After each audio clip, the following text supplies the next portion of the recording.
rahimakumullah.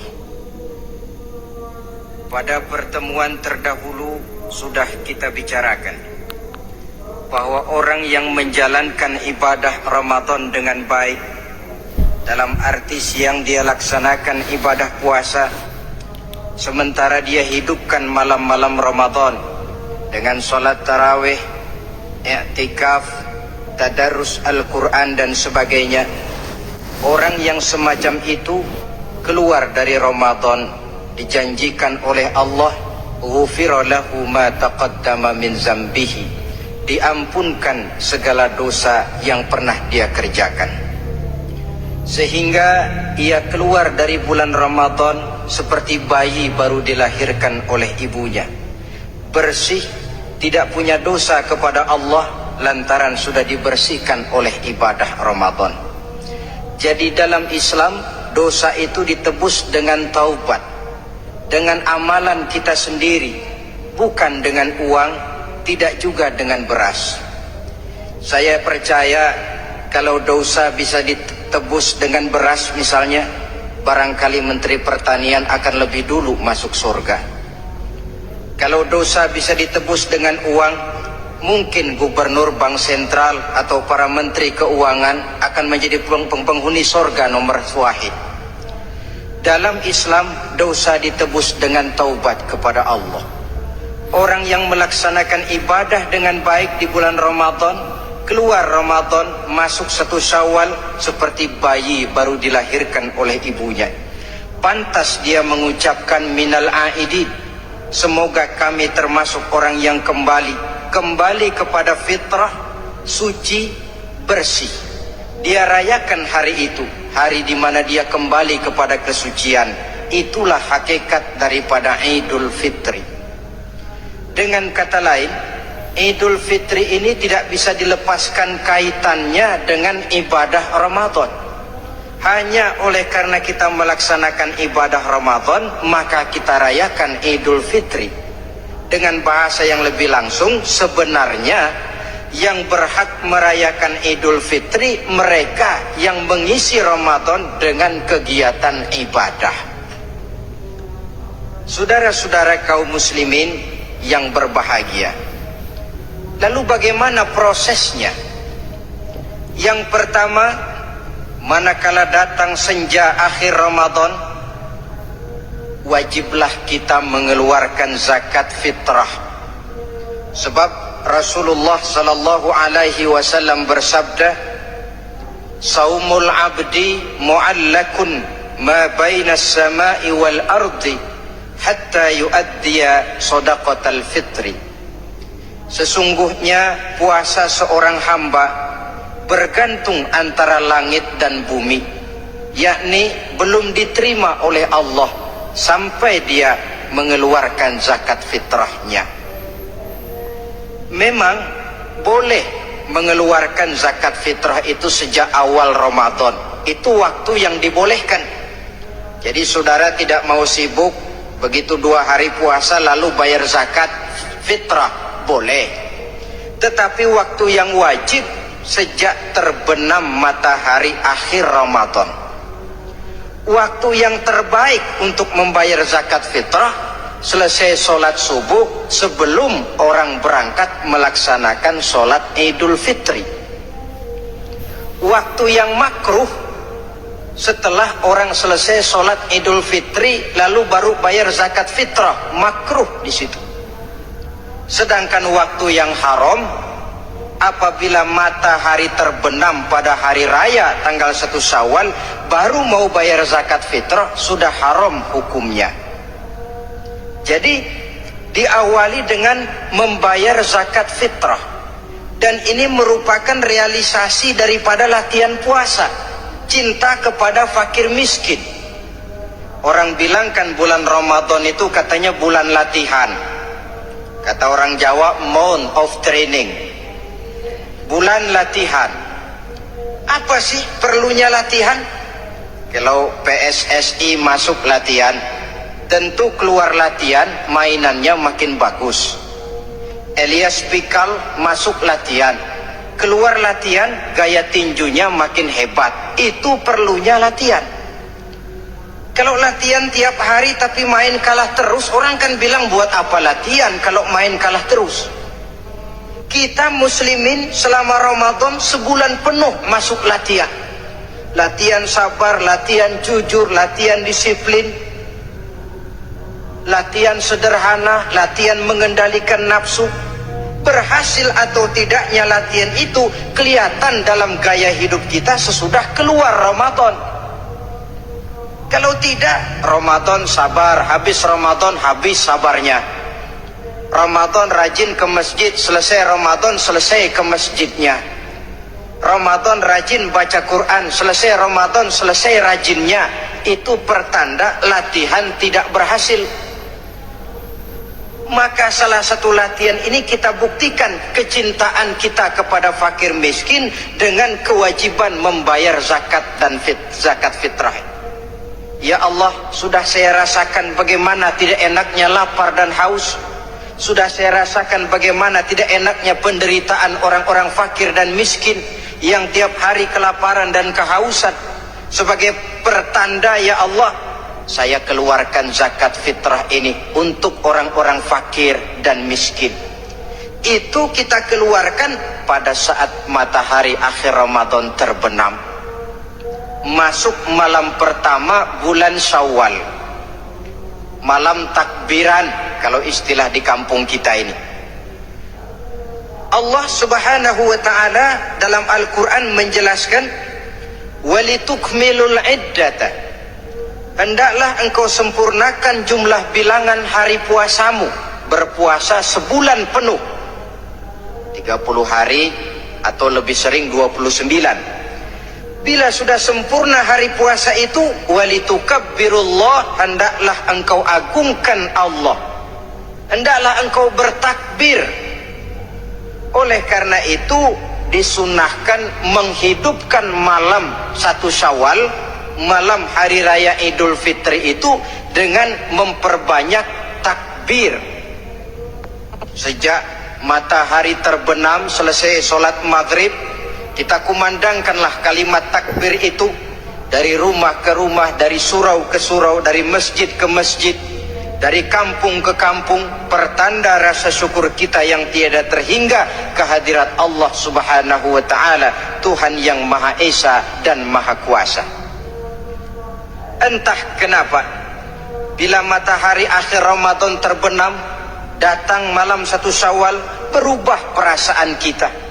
Sedih menjadi gembira, sukar menjadi mudah, hati yang tadinya digenangi air kebencian berubah menjadi hati yang penuh dengan cinta kasih kepada sesama. Kumandang takbir bagi orang-orang yang hidup tinggal di rantau, mengingatkan dia kepada kampung halamannya. Terkenang dia sungai tempat dia mandi, lapangan tempat dia bermain. Oi, kampuang nan jauh di mato, katanya. Sehingga orang-orang yang tinggal di tanah rantau diusahakannya benar supaya bisa berlebaran pulang mudik, katanya, nak berkumpul dengan sanak keluarganya supaya lebih mudah bersilaturahmi sambil mengenang masa-masa lalu di kampung halaman. Jadi setelah zakat fitrah kita tunaikan, sambutlah malam Idul Fitri itu dengan memperbanyak takbir. Ini disunahkan, menghidupkan malam lebaran dengan memperbanyak takbir, bukan memperbanyak bakar petasan.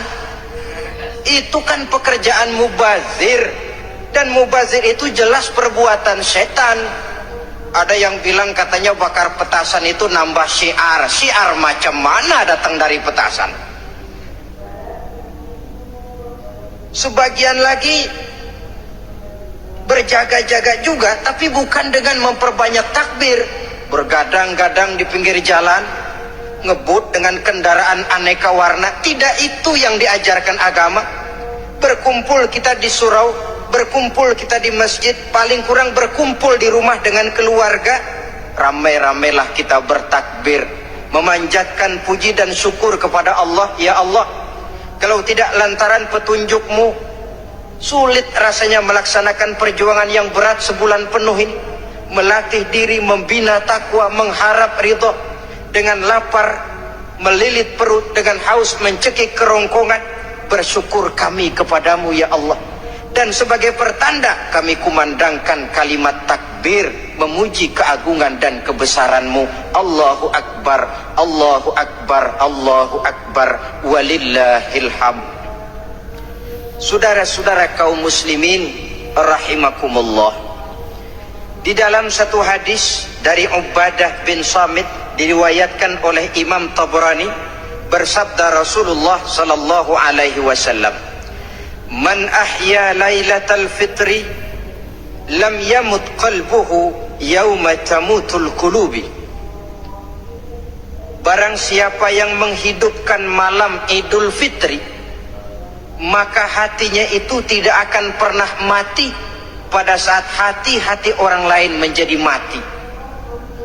Kita yang paling khawatir dalam hidup ini, pada saat hati kita sudah mati selagi jasad masih hidup, menjadilah kita bangkai berjalan dalam pandangan Allah. Badan hidup tapi hati mati, bangkai berjalan dalam pandangan Allah. Jadi ini hakikat merayakan Idul Fitri. Puasa Ramadan sebulan penuh, malamnya ibadah, menunaikan zakat fitrah, lalu malamnya menghidupkan malam dengan takbiran. Yang terjadi kan kita lihat adat yang dibesarkan, ibadat ditinggal. Puasa tidak, taraweh apalagi, lebaran kurang seminggu sudah lebih sibuk dia daripada yang puasa. Ke pasar kayaknya pasar mau dibeli semua, rumah pun dicat, dikapur, baju diperbarui. Itu kan kulit. Memang lebih bagus kalau kulitnya baik, isinya pun baik, tapi yang lebih penting daripada sekedar kulit adalah isi. Hakikat merayakan Idul Fitri kembali kepada kesucian. Kita bersih, tidak punya dosa kepada Allah, itu kita rayakan. Dengan apa? Nah, oleh seorang ulama, Al-Imam Zakiyuddin Abdul Azim bin Abdul Quwa Al-Munziri, diberikan contoh bagaimana Rasulullah sallallahu alaihi wasallam itu merayakan Idul Fitri. Beliau berkata, yuhibbu sallallahu alaihi wasallam ayyuqabilal 'ida bil bishri was surur. Rasulullah sallallahu alaihi wasallam cinta, senang menyambut Idul Fitri bil bishri was surur, dengan muka gembira dan dengan sikap sukacita. Jadi merayakan Idul Fitri bil bishri was surur, muka menunjukkan kegembiraan. Kenapa gembira? Sudah berhasil berjuang sebulan penuh. Bukan gembira lantaran di rumah banyak dodol, kue, pakaian serba baru, sepatu pun serba baru. Bukan itu yang kita gembira. Gembira lantaran telah berhasil berjuang mengalahkan nafsu, memenuhi perintah Allah, melaksanakan puasa. Gembira lantaran kita kembali suci seperti bayi baru dilahirkan oleh ibunya. Bil bishri, muka menunjukkan kegembiraan, cerah di malam itu sampai di hari lebarannya. Jadi walaupun barangkali oleh karena kesulitan ekonomi tidak terbeli itu baju yang baru, tidak terbeli itu sepatu yang baru, tidak terbeli itu makanan dan kue seperti tetangga, jangan sampai mengurangi kegembiraan kita. Tidak boleh menyambut lebaran itu dengan manyun. Tahu manyun? Mukanya sudah macam asam sama kukusan. Tidak ada menunjukkan sikap kegembiraan. Nabi menghadapi hari itu bil bishri was surur, dengan muka cerah dan dengan sikap gembira. Tapi gembira dalam arti tetap pada jalur kontrol. Lalu apa lagi? Wa taubatu lillahi ta'ala, dengan tetap melaksanakan taubat kepada Allah. Wan nadam 'alal khataya, menyesal terhadap segala kesalahan yang pernah dikerjakan. Itu yang dilakukan baginda Nabi di hari raya. Wa masalihatil khusum, memperbaiki orang-orang yang bermusuhan. Wal akhzi binasiril mazlum, menolong orang-orang yang teraniaya. Wasillatil arham, melaksanakan silaturahmi. wal ihsan ilal fuqara, berbuat kebaikan kepada kaum fakir miskin, wa ziyaratil aqarib, menziarahi mengunjungi kaum kerabat. Itu hakikat di dalam melaksanakan Idul Fitri. Jadi jangan terbalik, sudah merasa baju baru, ini kan lebaran, merdeka. Kalau kemarin Ramadan kita dikekang, tidak boleh begini, tidak boleh begitu, sekarang sudah keluar Ramadan, merdeka.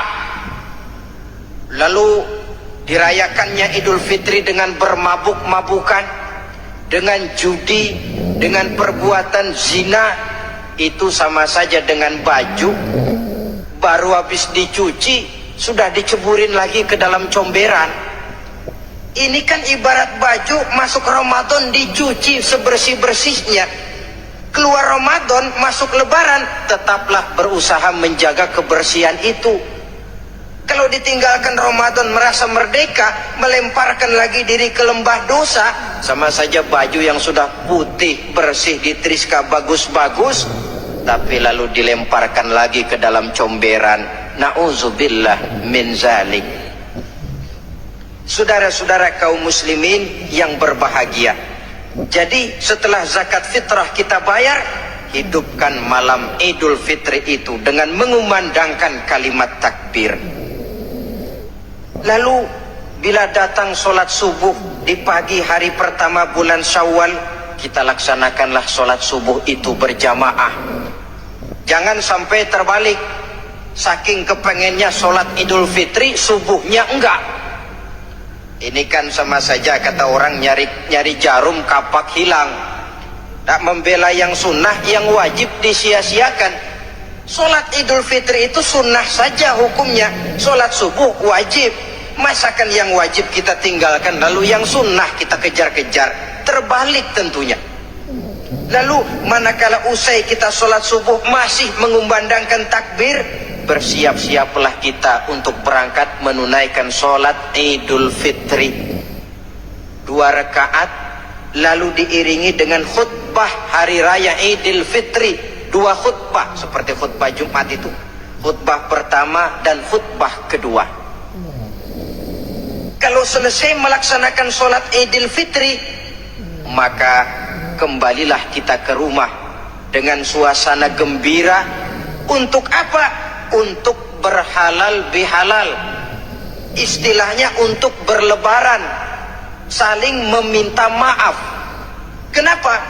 Dengan ibadah Ramadan dosa kita kepada Allah insya Allah bersih.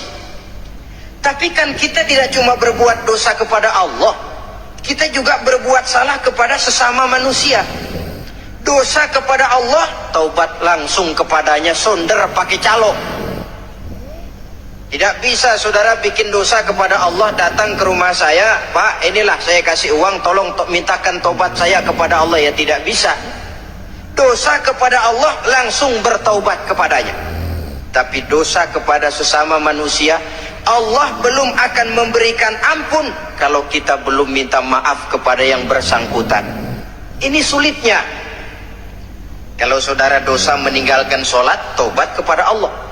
Tapi kalau dosa kepada sesama manusia, saudara mencuri sendal orang, cara taubatnya bagaimana? Pertama menyesal, kenapa mencuri? Yang kedua berjanji tidak akan mencuri lagi. Yang ketiga meninggalkan perbuatan mencuri. Dan yang keempat, sendal orang pulangin. Tidak bisa saudara mencuri sendal, Tuhan taubat, nggak lagi-lagi nyolong sendal, tapi sendal orang dibekap terus, nggak dipulang-pulangin, ya tidak termasuk taubat itu. Itulah sebabnya selesai sholat Idul Fitri, kita pun meminta maaf. Nah, siapa yang harus lebih utama kita mintakan maaf? Satu riwayat menjelaskan bahwa selesai sholat Idul Fitri, para sahabat mendengar Rasul mengucapkan amin sampai 3 kali. Amin, amin, amin. Heran para sahabat, ini Rasulullah tidak ada angin, tidak ada hujan, kenapa amin sampai 3 kali? Mereka pun bertanya, ya Rasul, tadi amin sampai 3 kali kenapa? Kalian tidak tahu? Tidak tahu ya Rasul. Begini, Tadi itu selesai sholat, turun malaikat Jibril kepada saya. Beliau berkata, "Ya Muhammad, saya hendak berdoa kepada Allah. Maukah kau mengaminkan?" "Silahkan Jibril, berdoalah, saya akan mengaminkan." Rasul berdoa, Nabi mengaminkan. Doanya berisi 3 macam permohonan, maka Rasul pun 3 kali mengucapkan amin. Logikanya, kalau sudah malaikat Jibril yang berdoa, lalu Rasul yang mengaminkan, apa iya doanya itu meleset? Apa isi doa malaikat Jibril? Yang pertama doa beliau, "Ya Allah, hari ini 1 Syawal ketika itu, saya mohon kepadamu, janganlah engkau terima puasa dan ibadahnya anak yang durhaka kepada kedua orang tuanya." Rasul di belakang, amin. Anak yang durhaka kepada ibu bapaknya. Ya, Ramadan dia puasa di siang hari, malam dia taraweh, dia tadarus Al-Quran. Kalau sudah durhaka kepada ibu bapaknya, ibadahnya didoakan oleh malaikat Jibril, diaminkan oleh Rasul agar tidak diterima oleh Allah Subhanahu wa ta'ala. Sebab itu manakala usai solat Idul Fitri, pulang kita ke rumah, bersimpuhlah kepada ibu bapa, meminta maafnya, meminta ridhonya. Ibu kita yang telah mengandungkan kita, melahirkan kita antara pilihan hidup dan mati. Bapak yang pergi pagi pulang sore, peras keringat banting tulang untuk mendidik dan membesarkan kita. Demi setelah kita yang anak ini jadi orang, kadang-kadang lupa kacang akan kulitnya. Bagaimanapun tinggi status sosial seorang anak, bagaimanapun banyak gelar di sandangnya, bagaimanapun kayanya dia, kalau sudah durhaka kepada kedua orang tuanya, alamat hidup tidak akan memperoleh keberkahan. Doa malaikat Jibril yang kedua, "Ya Allah, hari ini saya mohon kepadamu, jangan engkau terima puasa dan ibadahnya suami istri yang tidak saling memaafkan." Sebab itu seorang suami, seorang istri, selesai turun sholat Idul Fitri, hendaklah berlapang dada si suami memaafkan istrinya, meridhokannya. Si istri pun bersimpuh meminta maaf dan ridho suaminya. Istri yang durhaka kepada suaminya. Sebab itu tidak heran kalau Rasul dalam satu hadis pernah menjelaskan, "Ayyumam ra'atin matat wa zawjuha an haratin illa dakhalatil jannah." Kalau ada seorang perempuan meninggal dunia, suaminya ridho kepadanya, itu perempuan akan masuk surga.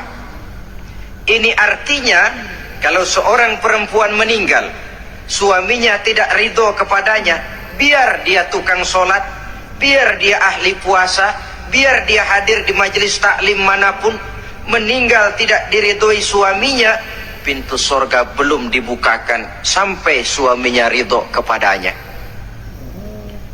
Riwayat lain menjelaskan bahwa sepulang Isra dan Mi'raj, Rasul bercerita kepada para sahabat, "Saya dalam perjalanan Mi'raj itu diperlihatkan neraka."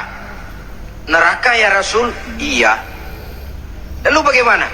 "Saya lihat isinya kok kebanyakan perempuan." "Perempuan?" "Oh. Laki bagaimana ya Rasul?" "Laki juga tidak sedikit." "Kenapa lebih banyak perempuan ya Rasul? Apa mereka tidak sholat?" "Sholat." "Tidak puasa barangkali?" "Mereka rajin puasa." "Tidak suka mengaji barangkali?" "Mungkin lebih rajin dia dari suaminya." "Lalu apa penyakitnya ya Rasul?" Beliau menjawab, "Hunna yakfurnal asir." Penyakit perempuan itu dimanapun, tidak pandai bersyukur, kurang rasa terima kasih kepada suaminya.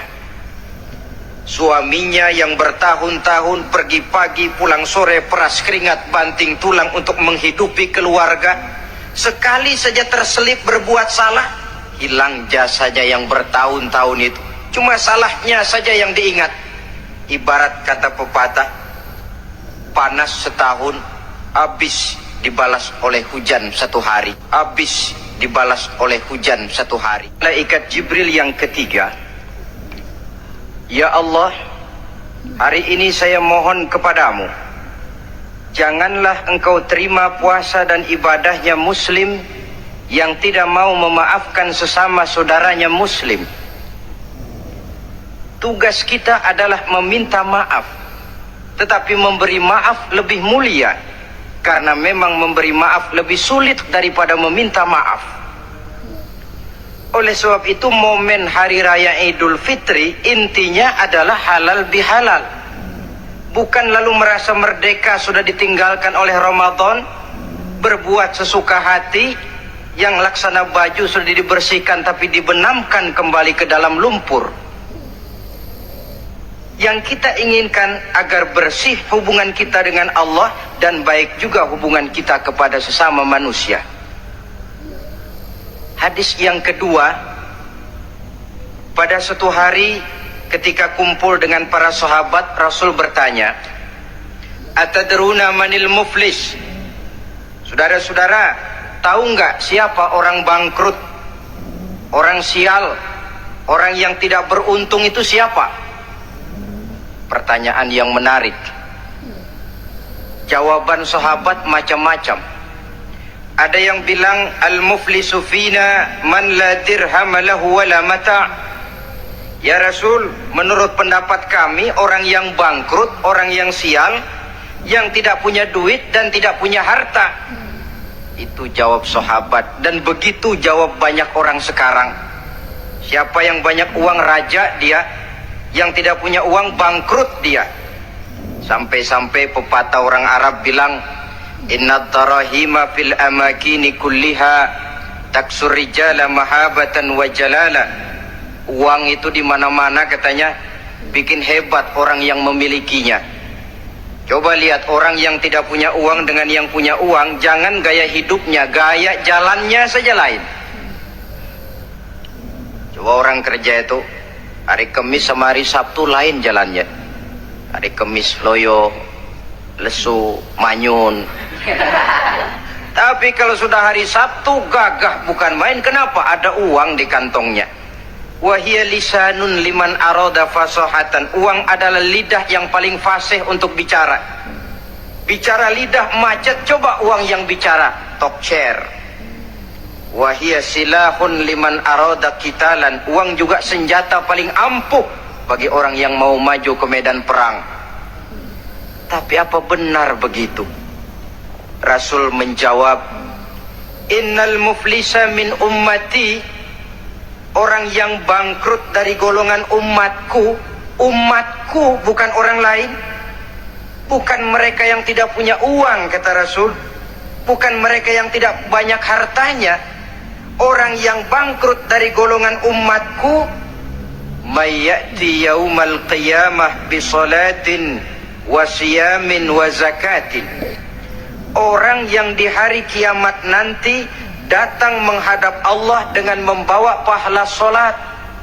Sebab waktu di dunia dia tukang solat, menghadap Allah dia setor, ya Allah ini pahala solat saya, solat wajibnya, solat sunnah rawatib nawafilnya. Wasiyamin, pahala puasa juga dia bawa setor kepada Allah, baik puasa wajib Ramadan, puasa sunnah Senin Kemis, puasa sunnah 6 hari di bulan Syawal. Wa zakatin, pahala zakatnya juga dia bawa menghadap Allah di satu pihak. Cuma sayang, kata Allah, wa ya'ti qad syatama haza. Dia juga datang membawa dosa karena pernah mencaci maki orang. Wa qazafa haza, pernah memfitnah orang. Wa akala mala haza, pernah memakan harta orang dengan cara yang batil. Wa syafaka dama haza, mengalirkan darah orang tanpa alasan yang benar. Di satu pihak datang membawa pahala ibadah, di lain pihak datang menyandang dosa kepada manusia. Kalau ini yang terjadi, bagaimana nasib kita? Kata baginda Rasul, maka diambillah dosa orang yang pernah kita fitnah. Untuk apa? Diberikan kita. Sudah enak-enak, ya Allah, ini pahala solat saya. Tahu-tahu datang orang, sebentar ya Allah, orang ini waktu di dunia memang ahli solat, tapi saya tanpa salah pernah difitnah. Sakit hati saya, hancur nama baik saya lantaran ulahnya. Saya menuntut keadilan. Benar, orang ini pernah kau fitnah? Benar ya Allah. Kalau begitu pahala solatmu sini, kasihin orang yang kau fitnah. Habis pahala solat, datang lagi orang menagih, ya Allah, dia memang waktu di dunia ahli bayar zakat, tapi juga dia sering makan harta orang dengan cara yang batil. Benar? Benar ya Allah. Sini, pahala zakatmu berikan kepada orang yang hartanya kau makan dengan cara yang batil. Fa in faniyat hasanatuhu qabla ayyuqda ma alaihi. Kalau pahala kebaikannya sudah habis untuk nutup hutang dosa, sementara tagihan datang terus, ukhiza min khatayahum, maka diambillah dosa orang-orang yang pernah kita fitnah, kita caci maki, kita zolimi, untuk diberikan kepada kita.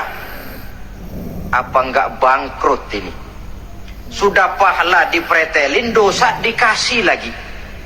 Ibarat orang dagang, modal habis, tagihan utang datang terus.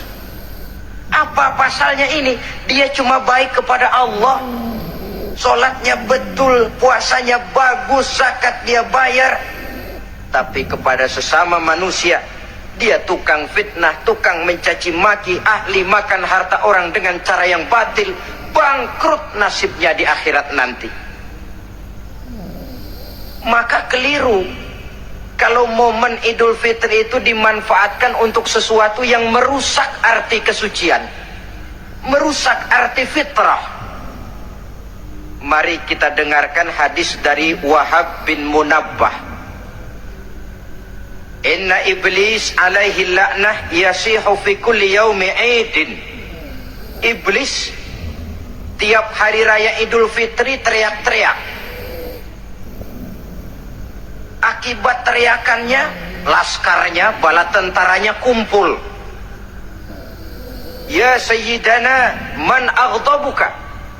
Wahai junjungan kami, kata bala tentara iblis ini, kenapa teriak-teriak macam itu? Apa yang bikin Tuhan begitu jengkel? Kasih tahu saja sama kami, biar kami hancurkan siapa yang telah menyakitkan hati Tuhan. Kata iblis, tidak ada yang nyakitin hati saya. Cuma kamu perlu tahu, kata iblis, innallaha qad ghafara li hazil ummah fi hadzal yaum. Hari ini, hari Idul Fitri, Allah telah mengampunkan dosa umat yang berpuasa. Itu yang nyakitin hati saya. Setengah mati saya menggoda mereka, supaya mereka mabuk, supaya mereka zina, supaya mereka judi, supaya mereka merusak. Mereka puasa di bulan Ramadan, hari ini Allah ampunkan dosa mereka. Apa enggak sakit hati saya? Lalu apa tugas kami Tuhan? Kata tentara iblis ini, fa'alaikum an tusghiluhum bil lazat wasyahawat wa syurbil khamr. Kata iblis, kasih komando dia, begini saja, kau rusak mereka, umat Islam yang dosanya hari ini diampuni, kau rusak mereka bil lazat, dengan segala macam kelezatan, wasyahawat, dengan memperturutkan hawa nafsu, wasyurbil khamr, dengan meminum minuman yang memabukkan di hari raya Idul Fitri ini. Jadi kalau mereka datang bermaaf-maafan, Allah sudah mengampuni dosa mereka, tolong kau rusak suasana itu. Tanamkan kepada mereka supaya menikmati hari ini dengan segala macam kelezatan, memperturutkan hawa nafsunya, meminum minuman keras, hanyut di meja judi, sehingga melupakan arti hakikat Idul Fitri yang sebenarnya. Di akhir riwayat ini Nabi pesan, oleh karena itu kata Nabi, ijtahidu yaumal fitri fis sadaqah, wa a'malil khair wal birri minas salah waz zakah wat tasbih wat tahlil.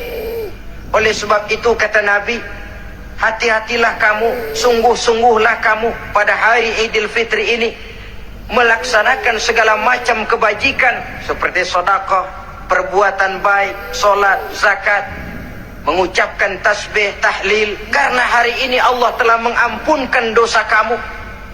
Jadi jangan dinodai hari yang bersih itu dengan perbuatan-perbuatan yang tercela. Inilah kelirunya kalau adat lebih dibesarkan daripada ibadat. Kalau menyambut Idul Fitri itu yang lebih diutamakan baju barunya, pakaian serba barunya, rumah serba bersihnya, lalu fasilitas serba adanya, lupa kepada intinya, manusia akan mudah terjerumus menodai hari yang suci dengan perbuatan yang kotor. Saudara-saudara, ma'asyiral muslimin rahimakumullah.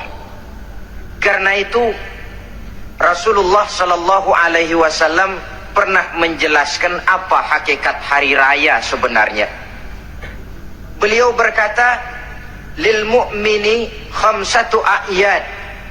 Orang beriman mempunyai 5 hari raya. Yang kita tahu kan gampangnya Idul Fitri, Idul Adha, kan itu. Rasul berkata, orang beriman sebenarnya mempunyai 5 hari raya. Hari raya yang dia rayakan dengan kegembiraan. Kapan saja itu? Pertama, kullu yaumin yamurru 'alal mu'min wa la yuktabu 'alaihi zanbun. Setiap hari yang dilalui oleh seorang mukmin tanpa Allah menulis dosanya, itulah hari raya baginya. Jadi kalau berlalu satu hari dan hari itu kita tidak melakukan dosa satupun, itu hari raya. Dengan kata lain, bergembiralah seorang mukmin kalau dia bisa melewati satu hari tanpa di hari itu dia melakukan dosa. Itu hari raya. Aduh, saya girang benar hari ini. Kenapa? Hari ini tidak ada dosa yang saya kerjakan rasanya. Hari raya pertama adalah hari di mana kita lewati tanpa melakukan dosa. Kira-kira bisa nggak satu hari lewat tanpa dosa? Ya, bukan cuma sekedar mau, tapi berusaha untuk bisa. Ini hari raya yang pertama. Yang kedua kata Nabi, al-yawmul ladzi yakhruju fihi minad dunya bil iman wasyahadah wal ismah min kaidis syaitan. Hari di mana dia keluar meninggalkan dunia ini kembali kepada Allah bil iman, dengan membawa iman, wasyahadah, mengucapkan 2 kalimat syahadat, wal ismah min kaidis syaitan, dan selamat dari tipu daya setan. Saudara-saudara, mati membawa iman, sempat mengucapkan 2 kalimat syahadat, selamat dari tipu daya setan, itu hari raya kita. Sebab apa? Yang paling kita khawatir kalau sudah meninggalkan dunia tanpa membawa iman, tidak sempat mengucapkan 2 kalimat syahadat. Nah, supaya kita mati bisa mengucapkan 2 kalimat syahadat, caranya bagaimana? Ya tergantung latihan dan kebiasaan. Orang kepengen kaya mesti latihan kaya. Orang kepengen bisa nyanyi mesti latihan nyanyi. Orang yang dalam hidupnya sering mengucapkan 2 kalimat syahadat, insya Allah di akhir hayatnya pun kalimat itu yang akan diucapkannya. Makanya kalau Allah pesan, la tamutunna illa wa antum muslimun, jangan kamu mati kecuali dalam Islam.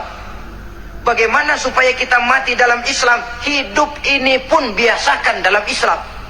Hanya mereka yang membiasakan hidup secara Islam, insya Allah bisa mati dalam lingkungan Islam. Ini hari raya yang kedua. Yang ketiga, al-yaumul lazi yujawizu fihi sirat wa ya'manu min ahwalil qiyamah. hari di mana dia lewat di atas sirat dan aman dari huru-hara hari kiamat, lewat di atas sirat dengan selamat. Itu hari raya yang membawa kegembiraan. Yang keempat, al-yaumul ladzi yadkhulu fihi al-jannah wa ya'manu minal jahim, hari di mana dia masuk ke dalam surga dan aman dari siksaan neraka. Hari raya terakhir, al-yaumul ladzi yanzuru fihi ila rabbih, hari di mana dia bertemu dengan Allah Tuhannya. Itu hari raya terbesar. Masuk surga itu enak, tapi bertemu Allah jauh lebih enak. Sama saja kita masuk istana negara itu nikmat, tapi bertemu presiden jauh lebih nikmat. Mungkin begitu masuk istana negara kita heran, kagum melihat lukisan, melihat dekorasi, tapi begitu bertemu dengan kepala negara, lupa kita dengan indahnya bangunan istana negara. Mungkin ketika masuk surga kita kagum, begitu luar biasa kenikmatannya. Ketika bertemu dengan Allah, hilang kenikmatan surga, tertutup oleh nikmatnya bertemu Allah. Ma'asyiral muslimin rahimakumullah. Nah, lalu ada satu tradisi di negara kita ini yang disebut acara halal bihalal. Di Arab ini tidak ada. Dan memang halal bihalal itu bahasa Arab yang di Arab sendiri tidak terpakai. Halalun bihalalin artinya saling halal menghalalkan. Maksudnya saling maaf memaafkan. Kemarin saudara tanpa salah saya pukul, haram. Kesempatan ini tolong dihalalkan, artinya tolong dimaafkan. Karena kita bertemu seorang-seorang sulit, datang dari rumah ke rumah pun memakan waktu.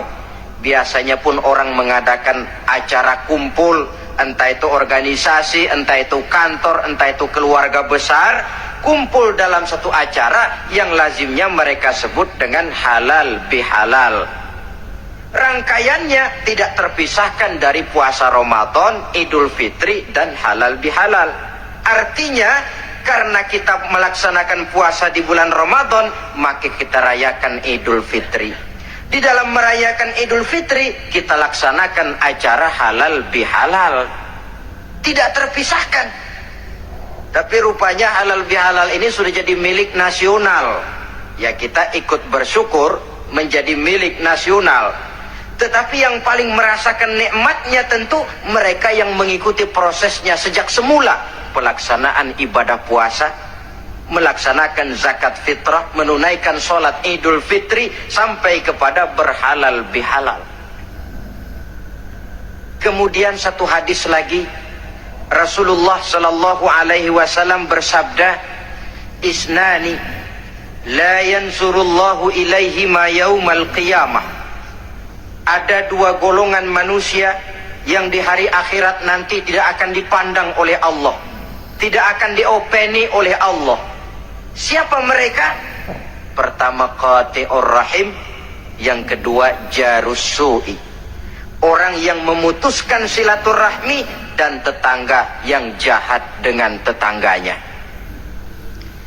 Sebagai uraian penutup, saya ingin mengajak kita semua untuk merenungi firman Allah dalam surah Al-A'la ayat 14 sampai dengan ayat 17.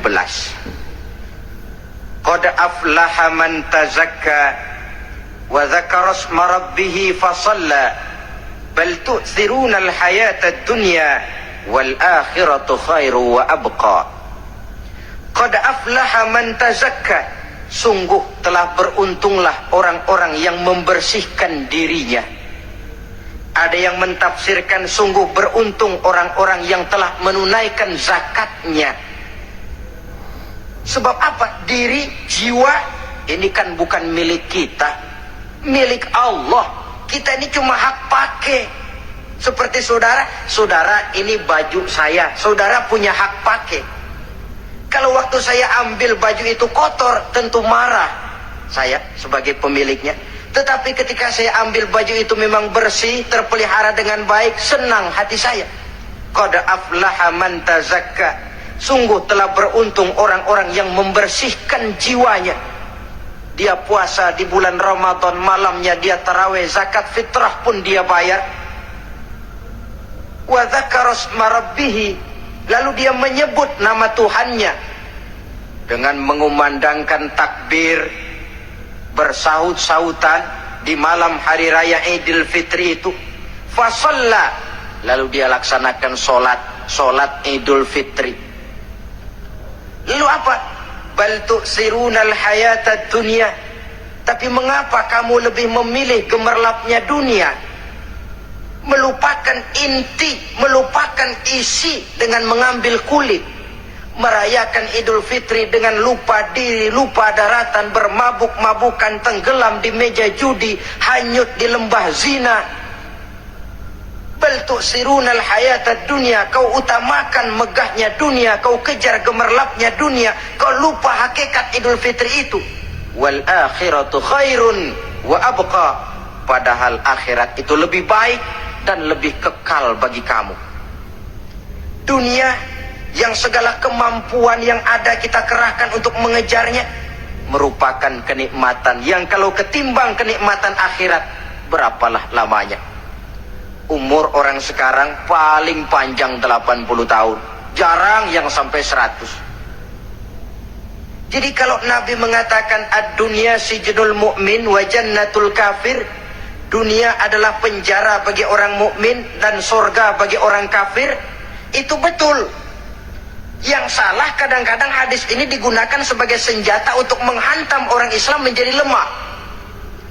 Dunia penjara bagi orang mukmin. Apanya yang dipenjara? Nafsunya. Dalam kehidupan di dunia ini, seorang mukmin tidak bebas memperturutkan hawa nafsunya, dipenjara nafsunya. Wa jannatul kafir, tapi dunia ini surga bagi orang kafir. Tidak lagi merupakan penjara, dia bebas memperturutkan hawa nafsunya. Dilarang tidak terlarang, dicegah pun tidak tercegah. Kalau habislah dunia, habislah sudah surganya sampai di situ. Bila datang ajal, selesailah sudah kesenangannya sampai di situ. Saudara-saudara, ma'asyiral muslimin rahimakumullah. Oleh karena itu, janganlah di dalam merayakan Idul Fitri ini kita mengutamakan kulit dengan melepaskan isinya. Hari raya fitrah, hari raya kesucian yang seharusnya dirayakan dalam suasana kesucian, jangan dinodai dengan perbuatan-perbuatan kotor yang akan mengundang dosa di dalam kehidupan kita. Sehingga 1 bulan latihan di dalam Ramadan ini mewarnai kehidupan kita 11 bulan berikutnya. Tanda bahwa latihan berhasil, keluar Ramadan gaya hidup kita makin baik. Ada kesinambungan. Jangan cuma Ramadan bisa sabar, selesai Ramadan selesai sabarnya. Ramadan rajin ke masjid, selesai Ramadan selesai rajinnya. Ramadan cinta kepada yatim piatu dan fakir miskin, selesai Ramadan malah kejam kepada yatim dan orang-orang miskin. Latihan tidak akan membawa hasil seperti yang diharapkan. Puncaknya, tercapailah tujuan daripada pelaksanaan ibadah puasa, la'allakum tattaqun, agar dengan pelaksanaan ibadah puasa kamu menjadi manusia yang bertakwa kepada Allah. Bukankah di sini harga dan nilai daripada manusia? Jadi puasa dengan kemampuan mengendalikan diri, dengan kesederhanaan, dengan disiplin, dengan cinta kepada fakir miskin, seluruhnya bertujuan membentuk manusia yang bertakwa. Dan saya yakin bukan suatu kebetulan kalau di dalam GBHN, garis besar haluan negara kita, dirumuskan bahwa tujuan pendidikan di Indonesia membentuk manusia yang bertakwa kepada Tuhan Yang Maha Esa. Saya yakin itu bukan kebetulan. Saya percaya itu bukan hasil lamunan karena yang duduk di DPR, MPR orang bonafit semua. Tujuan pendidikan, apapun nama pendidikan itu, harus mengarahkan, membawa manusia Indonesia menjadi orang yang bertakwa kepada Tuhan. Dan dalam artian kita, takwa itu tidak lain kemampuan melaksanakan segala yang diperintah Allah dan kesanggupan menjauhi segala yang dilarangnya. Ma'asyiral muslimin rahimakumullah. Karena itu saya ingat benar, orang-orang tua kita itu betul. Kalau dia berlebaran, dia bawa anaknya yang kecil-kecil itu ke rumah keluarga, sanak familinya, diperkenalkan. Ini bibimu, yang itu pamanmu, sebelah sana tuh kakekmu. Apa yang kita ingat di waktu kecil akan tertanam sampai kita besar. Istilahnya tidak kehilangan obor. Tahu keluarga, kenal sanak famili.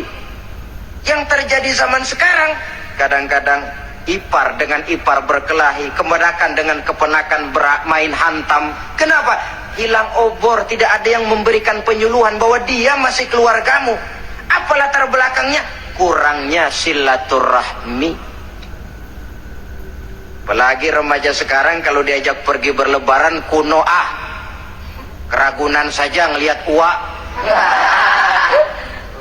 Ya tidak ada salahnya toh rekreasi, persilakan. Keragunan kah, ke Taman Mini kah, ke Taman Impian Jaya Ancol kah. Tetapi silaturahmi ini utamakan. Kunjungi keluarga, kunjungi sanak famili, handai tolak. Sebab apabila silaturahmi ini sudah retak, pada akhirnya kita kehilangan obor. Manakala sudah kehilangan obor, boleh jadi kita tidak akan saling mengenal satu dengan lainnya. Bukankah adat hidup katanya tolong menolong? Bila kita merupakan satu keluarga besar, mungkin ada kelemahan di bidang pendidikan, yang lain maju di bidang ekonomi, saling membantu sehingga terwujud di mana yang satu menunjang kemajuan bagi yang lainnya. Saudara-saudara, inilah pembicaraan kita pada pertemuan kita kali ini. Dengan harapan tentunya mudah-mudahan kita benar-benar masuk dalam kelompok minal aidina wal faizin wa kullu amin wa antum bi khair. Termasuk orang yang kembali suci kepada fitrah, beruntung, dan amalan ibadah kita diterima oleh Allah Subhanahu wa ta'ala. Sekian dan demikian.